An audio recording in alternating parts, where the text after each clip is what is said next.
Hi fire signs, Aries, Leo, Sagittarius, Ascendant, Sun, Moon, Venus, Rising, and those of you cross-watching, welcome to your Tarot Love Messages. Today we're going to take a look at and see what's going on with the silence between the two of you. So why are they not communicating, why they're not reaching out, or they're not responding, why did they ghost you here? We'll go ahead and see what their silence is really saying, and what this silence between the two of you really means. It is going to be a general reading, guys. Please just keep that in mind. If you are after a personalized tarot reading with myself, please feel free to reach out and inquire. I will list my email address just below the video here. Okay, now let's go ahead and take a look and see what messages are coming up for you here.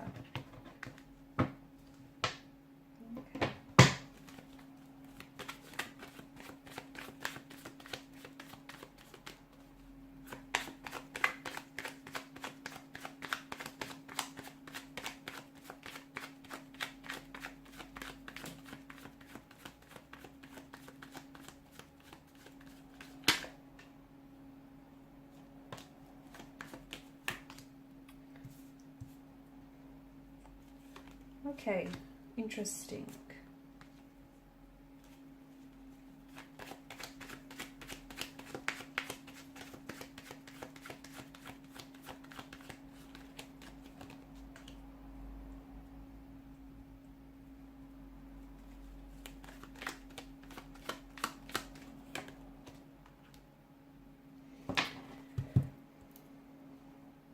Okay, so with this particular situation, I'm getting withdrawal here, withdrawal from your partner, from your romantic energy. So it feels like someone here is keeping silent because they may be experiencing a range of emotions. They could be really angry, they could be feeble, they could be sad here, they could be confused, a little bit uncertain here. So they're withdrawn. So maybe this is someone who you might still be communicating with this person, but it just feels like the communication isn't the same. Okay, it's reduced, they're not saying as much, or they could really be weaponizing their words. It could be really snarky and bitter and just like throwing jabs at you.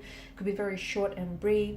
Now for some of you, you may have had some sort of disagreement and altercation, okay, and it might have been just something very small and trivial, but there's more underneath that. Okay, it's more than just this altercation, it's saying something here. So you know, the silence here I see is confusing for everyone, not just for you, but also your romantic person. Because I think for you probably, because they're not responding here, or they're not reaching out or not communicating, I mean, it's only natural for you to assume the worst. And I can see that you are feeling a sense of rejection here.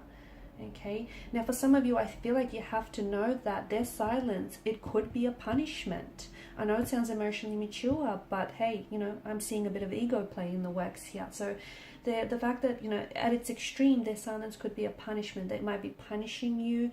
They might be using their silence here to manipulate you in this situation here.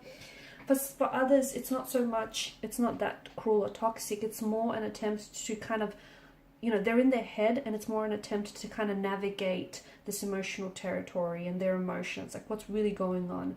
They may be starting to catch feelings for you. Their feelings for you might go the other way. They might be dissolving. They're kind of just trying to figure their way around this. And this is someone who I feel like has pulled away as a result. And for you, you're probably feeling a sense of rejection, abandonment, and you're just feeling a little bit uncertain. So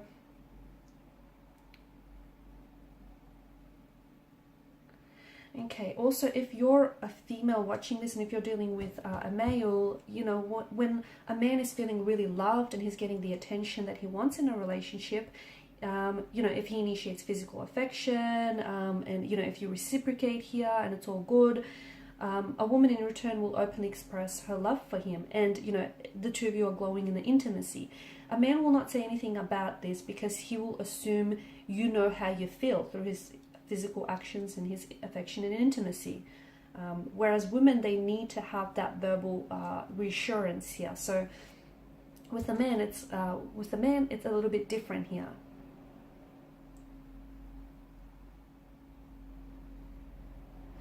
Okay, silence is not necessarily golden, and not in this case as well, because I feel like I'm seeing that there is a silent withdrawal from your person, and I do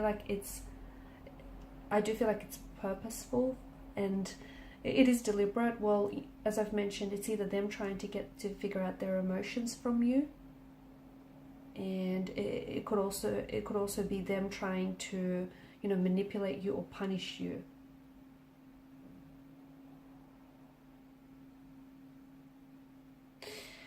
I'm also seeing some of their behavior here. So someone here is pursuing an energy. Okay, so I'm not sure if you're the pursuer. So I'm getting two different types of energy: pursuers and withdrawers. The person that is pursuing here tends to cling. So if they pull themselves back, it's probably not a good idea for you to pursue, because then you can come across as a little bit demanding, a little bit pushy, and that's going to have your person withdraw more and more away. Okay, they're going to pull further and further away. Also, pursuers can come across as a little bit attacky. Okay, you might not mean to come across that way, but you come across a little bit attacky. Or that if they're the ones that are pursuing, then that's how they're coming across. So take it as it resonates. Withdrawers then retreat, they pull back. And it's like this song and dance that you do. You know, pursuers then can come across as very intrusive. Withdrawers will then respond to that by putting up barriers. Pursuers can be very controlling. Withdrawers will be like surrender here. Pursuers think they're right. Withdrawers think they're wrong. Pursuers lead. Withdrawers will follow. You know, pursuers. The pursuer here will feel very helpful, whereas the withdrawer will feel very helpless. So it's like this song and dance that you're doing. And it just feels like this is what's keeping the interaction between the two of you stuck. Okay, this dynamic. So you have to find a way to break this dynamic if you really fall into this pattern here. I'm also seeing that, like, what's going on with your person's brain right now.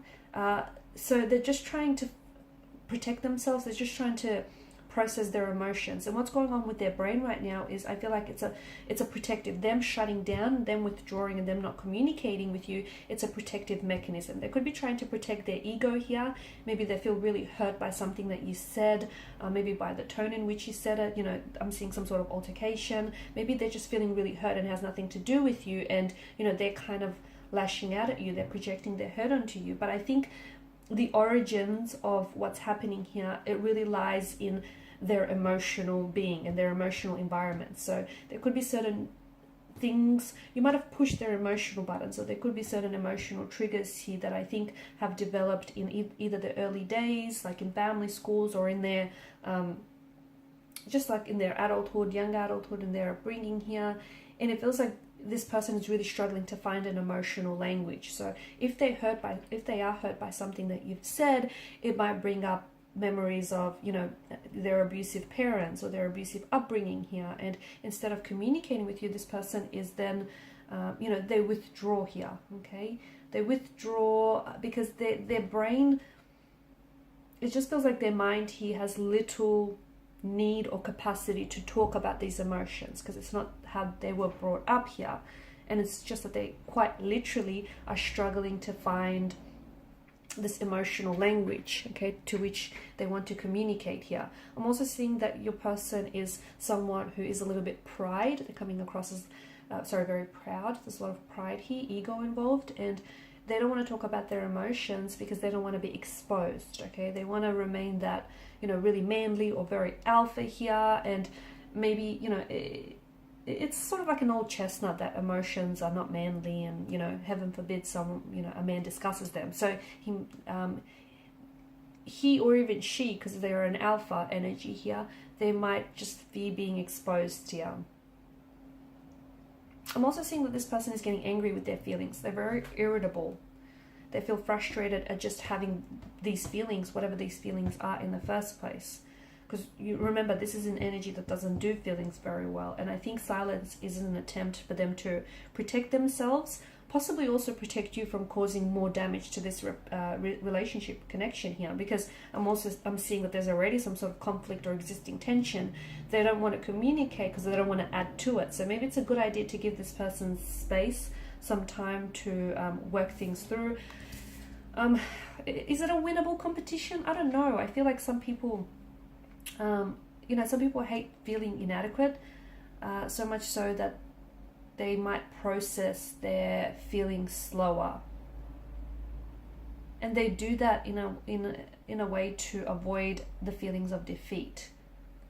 So not that this is a game, but it's coming across as something like that. So they don't want to compete with you, or they do want to compete with you in this conflict or in this silent treatment. And this is why they're responding a lot slower, because they want to win. Okay, not that it's a game, but that's kind of how they view it. Okay, if you break the silence first, and if you communicate first, or if you apologize first, ultimately they see it as defeat, victory, them defeating you. It's just, there's some sort of conflict, there's some sort of tension here, and truth be told, it feels like this person is unhappy because it's affecting their mood. So whether it's an altercation that you have, it just feels like they're not necessarily happy here. I can see that you're experiencing huge concern, anxiety, also confusion about your person's silence and their withdrawal.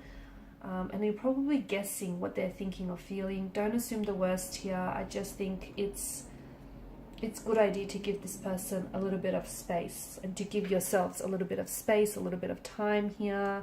I think they're going to come back around.